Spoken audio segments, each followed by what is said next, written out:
नमस्कार। आज का जो हमारा वीडियो है ये भारतीय सेना में अधिकारी बनने का बहुत ही सुंदर अवसर है। जो भी लॉ ग्रेजुएट्स हैं, अगर जो इस एज क्राइटेरिया में आते हैं, अगर कोई एडवोकेट्स भी हैं, उन सबके लिए हैं। और ये वीडियो उन पेरेंट्स को भी देखना चाहिए जो अपने बच्चों को लॉ के फील्ड में जो पढ़ाई करवाना चाहते हैं।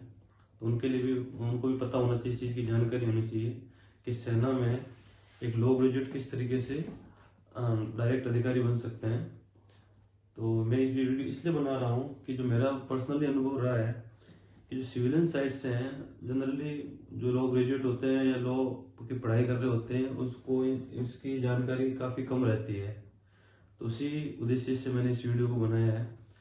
तो इसमें ये भर्ती कैसे होती है, क्या होती है, क्या इसके लिए एलिजिबिलिटी क्राइटेरिया रहता है, तो वो सब हम इस वीडियो में डिस्कस करेंगे। आइए शुरू करते हैं इस वीडियो को। सबसे पहले ये भारतीय सेना के अंदर अधिकारी बनने के लिए ये एग्जाम, ये एंट्री स्कीम है जिसको बोलते हैं जेग एंट्री स्कीम। जो जेग है इसका फुल फॉर्म होता है जज एडवोकेट जनरल। जज एडवोकेट जनरल ब्रांच होती है, इसमें एंट्री के लिए ये भर्ती होती है। तो इसके लिए सबसे पहले हम देखेंगे एजुकेशनल क्वालिफिकेशन। तो सबसे पहले इसमें आप 55% अंकों के साथ आपकी लॉ कंप्लीट होनी चाहिए, आप लॉ ग्रेजुएट होना चाहिए। प्लस एक क्लेट पीजी एग्जाम होता है, उसमें आप अपेयर होना जरूरी होता है, और उसके स्कोर कार्ड होता है, स्कोर कार्ड मिलता है एग्जाम के बाद, तो वो इसमें लगता है। तो आपका लॉ ग्रेजुएट विथ 55% और क्लेट पीजी स्कोर कार्ड होना चाहिए। फिर ये भर्ती मेल और फीमेल दोनों के लिए होती है भारतीय सेना में। इसमें कोई जेंडर इक्वलिटी है, तो मेल फीमेल दोनों इसमें अप्लाई कर सकते हैं। और आप ये ध्यान रखिए कि इसके लिए अनमेरिड होना चाहिए। जब आप इस भर्ती के लिए आवेदन कर रहे हैं, इस भर्ती के प्रोसेस में रहेंगे, तो आवेदन के टाइम आप अनमेरिड होना चाहिए, मैरिड नहीं होना चाहिए, शादीशुदा नहीं होना चाहिए आपके। उसके बाद इसमें आप एज अगर देखेंगे तो 21 से 27, तो 21 से 27 के अगर आप एज में हैं तो आप इसके लिए आवेदन कर सकते हैं इसमें। और ये टाइप ऑफ कमीशन होता है शॉर्ट सर्विस कमीशन।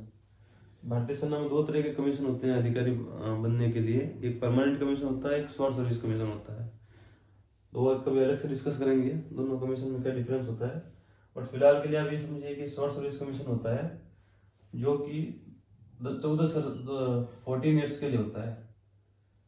10 ईयर्स तक, 10 साल तक आप कर सकते हैं। उसके बाद 4 साल आप और चाहे तो एक्सटेंशन ले सकते हैं। और आपको 10 साल के बाद एक परमानेंट कमीशन पीसी होने का भी चांस मिलता है इसमें, वो एलिजिबिलिटी पे डिपेंड करता है। फिर अगर आप इसमें सिलेक्ट हो जाते हैं तो आपके पास, आप 2 बार आपके पास टाइम रहता है कि आप आप रिलीज भी हो सकते हैं यहाँ से, एक 5 साल के बाद, और दूसरा ऑप्शन आपको मिलता है 10 साल के बाद। 5 और 10 साल के बाद आपको सर्विस के बाद ऑप्शन मिलता है कि आप रिलीज हो सकते हैं। अगर आप 5 साल में हो गए तो ठीक है, नहीं तो आप अगली बार 10 साल के बाद ही रिलीज हो सकते हैं।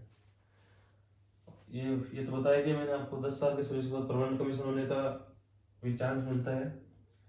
फिर ये ब्रांच कौन सी है, जेक ब्रांच है भारतीय सेना में, ये बताया दिया ऊपर।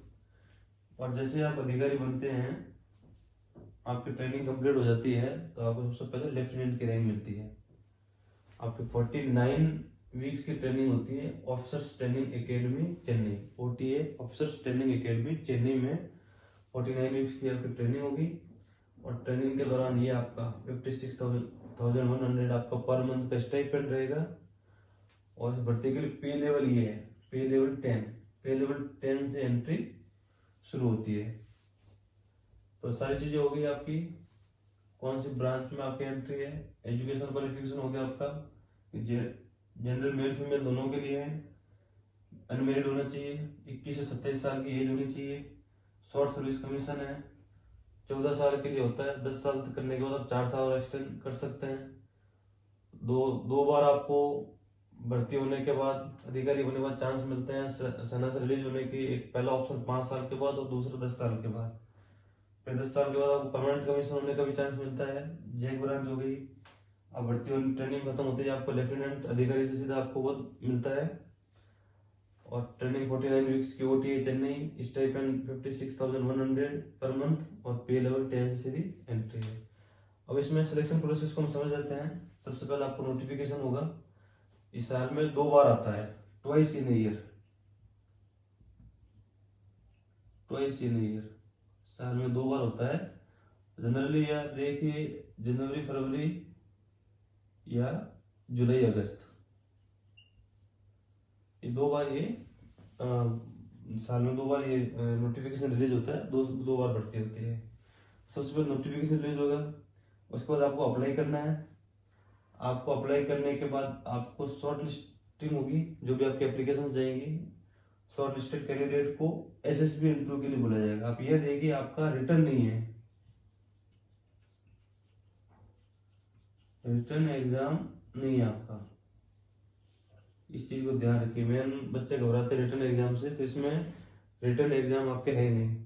शॉर्ट लिस्ट जो भी शॉर्ट लिस्टेड कैंडिडेट होंगे उनको एसएसबी इंटरव्यू होता है, इसको सर्विस सिलेक्शन बोर्ड बोलते हैं।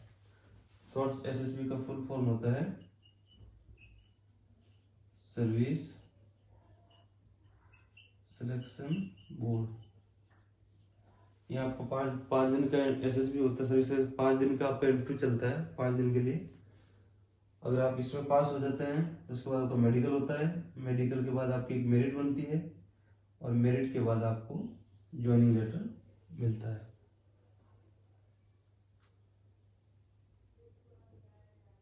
तो आपको अब देखिए नोटिफिकेशन, उसके बाद आपने अप्लाई किया, उसके बाद आपकी एप्लीकेशन शॉर्ट लिस्टेड हुई, आपको एसएसबी के लिए बुला लिया, एसएसबी आपको क्लियर हो गया, उसके बाद आपको मेडिकल के लिए बुलाया जाएगा। एसएसबी और मेडिकल के बाद आपकी एक मेरिट लिस्ट बनेगी, मेरिट लिस्ट बनने के बाद आपको ज्वाइनिंग लेटर मिलेगा और आप यहाँ पे अधिकारी बन जाएंगे। तो इस वीडियो को ज़्यादा से ज़्यादा शेयर करें, ताकि जो लोग ग्रेजुएट्स हैं, जो लोग की पढ़ाई कर रहे हैं, उन सबको इसकी जानकारी रहे। पढ़ाई के दौरान भी, ग्रेजुएशन के बाद भी, या अगर कोई स्टेज क्रिएटर हमारे जो एडवोकेट्स भी है जो भारतीय सेना में अधिकारी बनना चाहते हैं, तो इस वीडियो को ज़्यादा से ज़्यादा शेयर करें, सब्सक्राइब करें और इस चैनल को लाइक करें। धन्यवाद।